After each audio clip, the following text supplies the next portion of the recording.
Hey guys, welcome to the channel Calibrate Physics. On this channel, you all can attempt a lot of questions, and for the ease of solving, I have divided the questions in different categories based on their difficulty levels. The first one is the beginners level question set, where you can learn simple applications of concepts. Then you can move on to the expert level question sets, where you can learn applications of concepts in tricky situations. And finally, you can move on to the champions level question sets. These are highly complex questions, and to attempt them, you need a thorough understanding of that particular topic.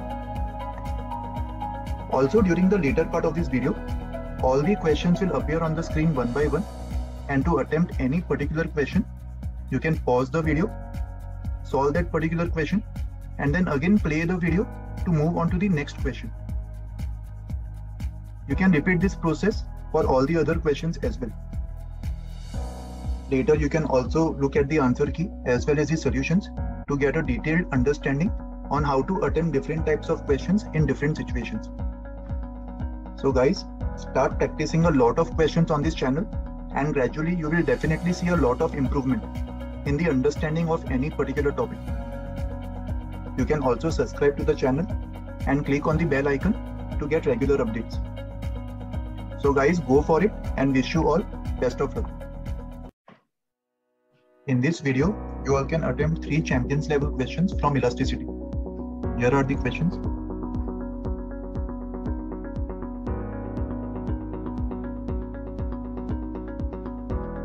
Verify your answers from the answer key. Okay, let's start discussing the solutions now. Question number 1. A body is in the form of a solid revolution.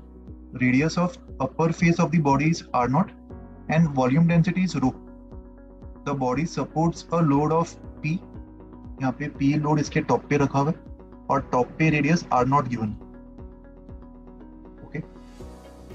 If the compressive stress at all the cross sections should be same, then the radius R as a function of Y is. So किसी भी Y पे, मान लो ये वाले section पे अगर हम लोग compressive stress calculate करते हैं, compressive stress will be equals to internal compressive force upon cross sectional area. और इस सेक्शन पे जो कॉम्प्रेसिव फोर्स होगा वो ये वाले पार्ट के वेट के इक्वल होगा प्लस यहाँ पे जो पी मास रखा हुआ है उसके वेट के इक्वल होगा. So compressive internal compressive force FC at any Y will be equals to P times G plus ये वाला जो मास है इसको एम मान लेते plus M times G. M कैसे कैलकुलेट करेंगे? किसी भी वाई पे अगर हम लोग डी वाई का एक एलिमेंट लेते, dy थिकनेस का एक एलिमेंट ले लो, तो इस एलिमेंट का जो रेडियस है, radius as a function of y, इसको अज्यूम कर लेते हैं. Let's say radius as a function of y जो हमें कैलकुलेट करना, that is some f of y. So ये एलिमेंट का जो रेडियस है वो f ऑफ y होगा, तो उसका जो एरिया है वो pi into f of y का होल स्क्वायर, ये इसका एरिया होगा, और उसका थिकनेस अपन dy मान रहे हैं तो इंटू dy, ये उस एलिमेंट का वॉल्यूम होगा, volume into density. This will be the mass of that element, और इसका इंटीग्रेशन फ्रॉम 0 टू y, ये हमें टोटल मास दे देगा 0 से y के बीच में, राइट. सो इससे हमें कॉम्प्रेसिव फोर्स की वैल्यू मिल रही P इंटू जी प्लस ये इंटीग्रेशन 0 से y rho pi f of y का whole square into dy times g. This is compressive force. And compressive stress निकालने के लिए इसको corresponding area से divide कर देंगे. Corresponding area will be again pi into radius का square. उस section पे जो radius होगा वो again f of y होगा, तो pi into f of y का whole square. और ये वाला जो expression ये y के independent होना चाहिए, तभी compressive stress कांस्टेंट हो पाएगा हर एक पॉइंट पे. और इसको y के इंडिपेंडेंट करवाने के लिए एक चीज ऑब्जर्व करो, ऊपर इंटीग्रेशन ऑफ fy का स्क्वायर आ रहा है और नीचे fy का स्क्वायर आ रहा है, और अगर फाइनल एक्सप्रेशन में y के इंडिपेंडेंट रहेगा वो, तो y के सारे टर्म्स कैंसिल होने चाहिए. मतलब इंटीग्रेशन करने पर भी फंक्शन सेम आना चाहिए, जो एक्चुअल फंक्शन का स्क्वायर है इंटीग्रेशन करने पर भी वो फंक्शन सिमिलर फॉर्मेट में आना चाहिए y के टर्म्स में, तभी वो कैंसिल हो पाएगा। और ऐसा खाली एक ही टाइप के फंक्शंस में पॉसिबल होता है, एक्सपोनेंशियल फंक्शंस। सो यहाँ पे एफ ऑफ वाई को अपन जनरल एक्सपोनेंशियल फॉर्म में मान सकते हैं। We can assume this to be some constant c1 into e to the power some constant c2 times y। ये इसका अपन जनरलाइज्ड सॉल्यूशन अज्यूम कर सकते हैं। यहाँ पे c1 c2 दोनों अननोन्स है और ये दोनों हमें कैलकुलेट करना पड़ेगा। Once we calculate c1 and c2 हमें ये फंक्शन पता चल जाएगा, राइट। सो c1 c2 कैलकुलेट करने के लिए सबसे पहला कंडीशन हमें पता है that when y is 0, f of y जो है, रेडियस जो है वो r0 के इक्वल होगा। तो इसमें y को 0 डाल दो और f ऑफ y को r0, तो इससे c1 की वैल्यू r0 के इक्वल आ जाएगी। सो हमारा f of y r0 times e to the power c2y के इक्वल आ जाएगा। और इस f ऑफ y को इस एक्सप्रेशन में डाल दो तो क्या मिलेगा, p इंटू जी को एज इट इज लिख दो। जो सेकेंड एक्सप्रेशन है इंटीग्रेशन, उसमें कांस्टेंट टर्म्स को बाहर लेके आ जाओ। कांस्टेंट टर्म्स क्या क्या है, रो इंटू पाई इंटू जी। और f ऑफ y का जब स्क्वायर करेंगे तो r0 square into e to the power 2 times c2y मिल जाएगा। इसका इंटीग्रेशन, कांस्टेंट टर्म्स बाहर, इसका integration with respect to dy, limits from 0 to y। ये एक्सप्रेशन न्यूमरेटर में आ रहा है और डिनोमिनेटर में pi into F of Y का square. Again F of Y का whole square will be equals to r0 का square into e to the power 2 times c2y। तो न्यूमरेटर को सिंप्लीफाई करो, p into g plus rho into pi g into r0 का square. इसका जो integration है वो e to the power 2c2y upon 2c2 हो जाएगा। और इस पे लिमिट्स 0 से y डालेंगे तो अपर लिमिट डालने पर तो यही मिलेगा एंड लोअर लिमिट डालने पर ये -1 हो जाएगा, right. And denominator as it is. तो देखो, अगर ये टर्म को हमें इंडिपेंडेंट ऑफ y बनाना, वो तभी पॉसिबल है जब ये वाला टर्म जो -1 से मल्टीप्लाई हो रहा है वो इस p इंटू जी से कैंसिल हो जाए। और वो अगर कैंसिल होगा तभी न्यूमरेटर में खाली ये वाला term multiplied by e to the power 2c2y बचेगा, जो कि डिनोमिनेटर के e to the power 2c2y से कैंसिल हो जाएगा, right. So the condition for this expression to be independent of y is simply p into g, this term minus this entire term multiplied by -1, rho pi g r0 square upon 2c2। ये 0 के equal होना चाहिए, into g का भी term आएगा और g यहाँ पे कैंसिल हो जाएगा, राइट, दोनों टर्म्स में से। तो इसको सिंप्लीफाई करने पर हमें c2 मिल जाएगा। p is equals to rho pi r0 square upon 2c2। तो यहाँ से c2 की value rho pi r0 square upon 2p इसके इक्वल आ गया। That means our function of y, f of y will be equals to c1 r0 e to the power c2 rho pi r0 का square upon 2p times y। ये final function हमें आ रहा है, right. That means अगर radius इस function के according vary करेगा, so in that case the compressive stress will be independent of y। और वो कॉम्प्रेसिव स्ट्रेस किसके इक्वल होगा ये भी हम कैलकुलेट कर सकते हैं, right? That will be equals to this term divided by this term, e to the power 2c2y cancel हो जाएगा, तो कांस्टेंट कंप्रेसिव स्ट्रेस भी हमें मिल जाएगा। Okay, question number 2, two steel rods and an aluminum rod of equal length L0 and equal cross sectional areas are joined rigidly at their ends as shown in the figure. All the rods are in a state of zero tension at T equals to 0 degree Celsius. Temperature 0 degree Celsius दिया हुआ है initially. Find the length of the system when the temperature is raised to theta. Coefficient of linear expansion of steel and aluminium ये दोनों दिया हुआ है और दोनों की यंग्स मॉड्यूलस भी गिवन है।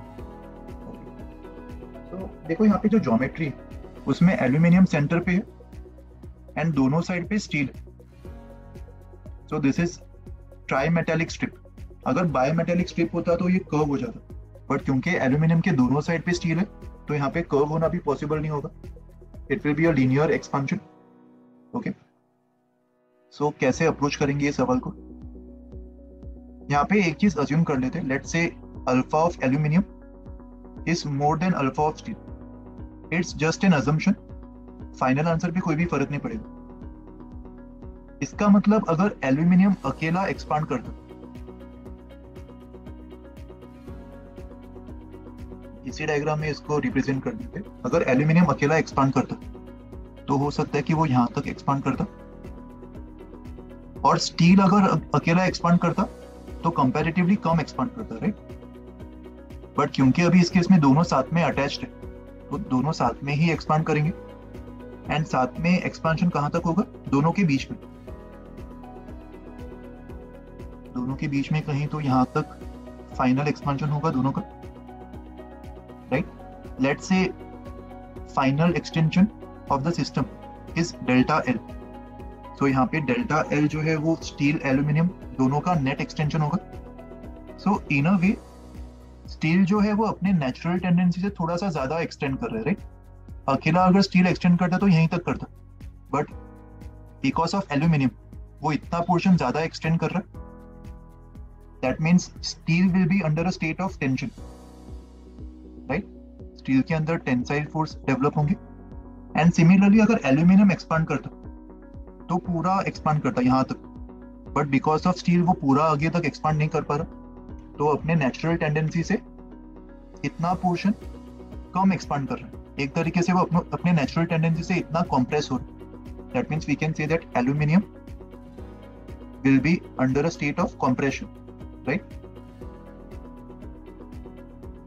सो जब भी किसी मटेरियल के अंदर कॉम्प्रेसिव टेंसाइल फोर्सेस के साथ साथ टेम्परेचर भी अगर चेंज होता है तो उसके अंदर जो नेट एक्सटेंशन है उसको हम लोग delta L because of thermal effects, because of change in temperature, plus delta L because of mechanical effects. Mechanical effects मतलब बिकॉज ऑफ स्ट्रेस, ये लिख सकते हैं। और यहाँ पे प्लस माइनस दोनों आ सकते, प्लस आएगा जब टेंसाइल हो और माइनस आएगा जब कॉम्प्रेसिव हो। डेल्टा एल थर्मल, इसका क्या फॉर्मूला होता है?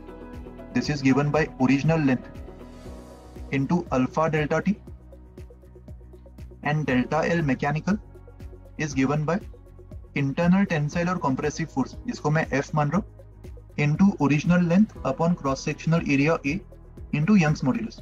ये डेल्टा एल मैकेनिकल होता है, right? So let us assume that the compressive stress, the compressive force between the aluminum and steel is F. So यहाँ पे एल्यूमिनियम जो है वो स्टील पे टेंसाइल फोर्स लगा रहा होगा। स्टील का अगर हम लोग एफवीडी बनाए, एल्यूमिनियम स्टील पे इस तरफ टेंसाइल फोर्स लगा रहा होगा, ऊपर भी और नीचे भी, एंड दोनों साइड से स्टील मिलके एल्यूमिनियम पे ओवरऑल 2F कॉम्प्रेसिव फोर्स लगा रहे होंगे, राइट? तो अगर ये नेट एक्सटेंशन का फॉर्मूला हम लोग अप्लाई करते हैं for aluminium as well as steel, सबसे पहले एल्यूमिनियम के लिए अप्लाई करते हैं।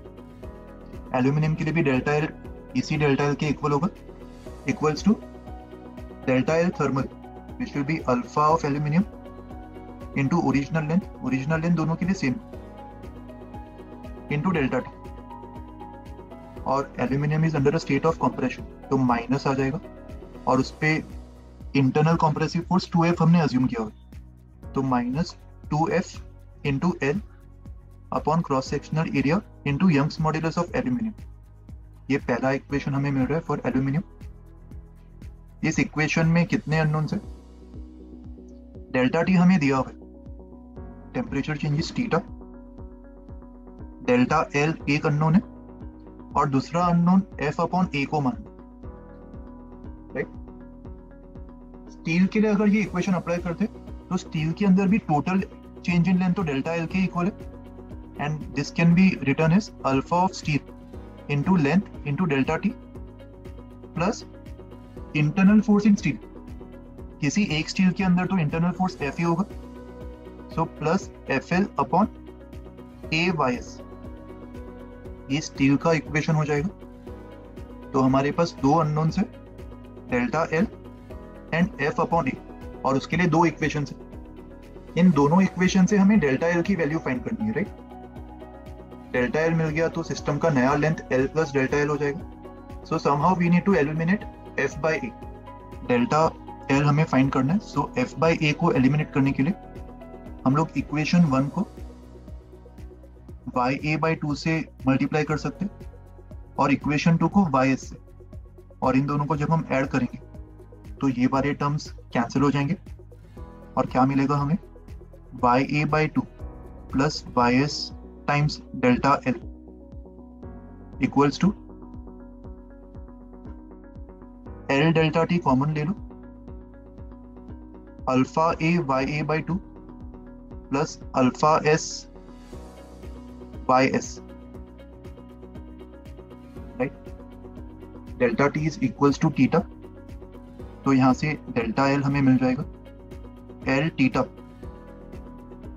Alpha A YA plus 2 times alpha S YS upon YA plus 2 times YS, ये डेल्टा L हो जाएगा। एंड डेल्टा L मिल गया तो जो नया लेंथ है L डैश, उसको अपन L प्लस डेल्टा L लिख सकते हैं। L कॉमन ले लो, सो 1 plus theta alpha A YA plus 2 alpha S YS upon YA plus 2 YS, ये फाइनल लेंथ हमें मिल जाएगा। Okay, question 3, a wire of length L in cross sectional area A is made of material of Young's modulus Y. It is pulled with a constant force F on a rough horizontal surface as shown in the figure. Find the extension in the wire and tension at the middle point of the wire. So ground का coefficient of friction mu मान लेते। So extension find करने के लिए हमें tension पता होना चाहिए हर एक पॉइंट पे। हर एक पॉइंट पे अगर टेंशन वेरी कर रहा है तो एक्सटेंशन का जो फॉर्मूला है that is integration of T dx upon AY, right. और tension as a function of x निकालने के लिए सबसे पहले पूरे सिस्टम का एक्सेलरेशन निकाल लो, पूरे वायर का मास m मान लो, तो इस पे लेफ्ट की तरफ फ्रिक्शनल फोर्स म्यू mg लग रहा होगा। सो इसका फोर्स इक्वेशन क्या होगा, F minus mu mg equals to mass into acceleration, right. So यहाँ से एक्सेलरेशन की वैल्यू हमें मिल गई F minus mu mg upon m। अभी किसी भी x पे अगर हमें टेंशन चाहिए तो किसी भी x पे लेफ्ट साइड से x को मेजर कर दो, किसी भी x पे इस वायर को कट कर दो और इसको कट करके इसके लेफ्ट वाले पार्ट का FBD बना दो। तो लेफ्ट वाले पार्ट पे राइट वाला पार्ट टेंशन राइट की तरफ लगा रहा होगा और इस पार्ट का जो मास होगा m डैश, उसको अपन total mass upon total length times x लिख सकते, और इसका एक्सेलरेशन सेम होगा जो पूरे सिस्टम का था A। तो इसका फोर्स इक्वेशन क्या बनेगा, अच्छा इस पे फ्रिक्शनल फोर्स भी लग रहा होगा, इस पे पीछे की तरफ जो फ्रिक्शनल फोर्स लग रहा होगा that will be equals to mu m dash g, right. तो इसका फोर्स इक्वेशन होगा T minus mu m dash g equals to m dash into A। तो यहाँ पे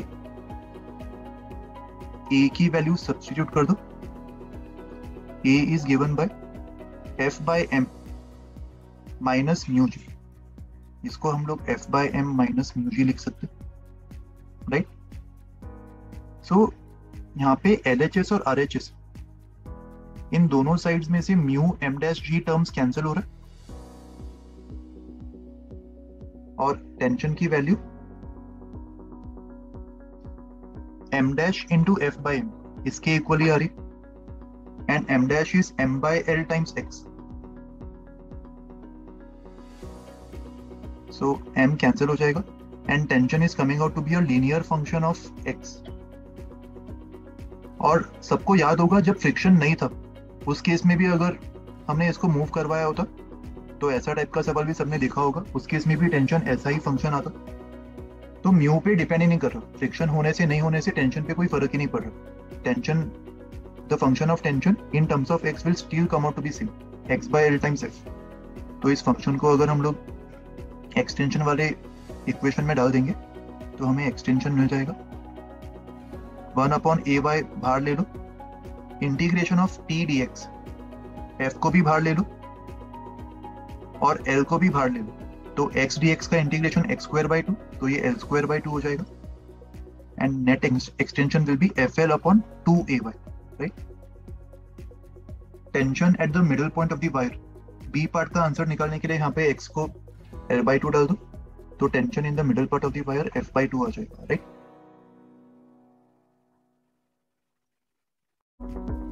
So guys, this completes our discussion of all the questions from this set. Keep up the hard work by practicing many such questions from the other sets as well. Also, please do subscribe to the channel Calibrate Physics. You all can also like, share and comment below and hit on the bell icon to get notifications of many such videos in the future. Thank you all for watching this video and take very good care of yourselves.